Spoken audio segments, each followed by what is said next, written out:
With the Ferrari 12Cilindri, Flavio Manzoni and the Ferrari Styling Centre design team set out to radically transform the stylistic codes of Ferrari's previous mid-front-engined V12S.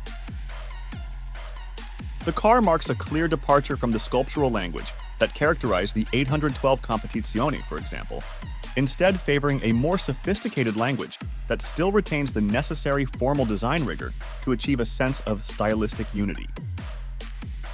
Clean lines dominate the car's geometry, underscoring the volumes that make up a seamlessly interconnected whole.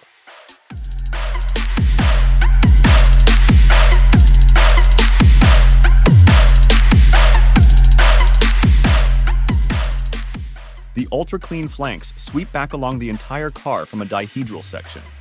Although retaining a signature Ferrari sensuality, the wings have been sculpted with extreme geometric precision. All the lines are the result of intersections between the volumes, and a more functional approach to form has been taken that echews nostalgia. The muscular rear wing is imposing, yet also perfectly controlled geometrically.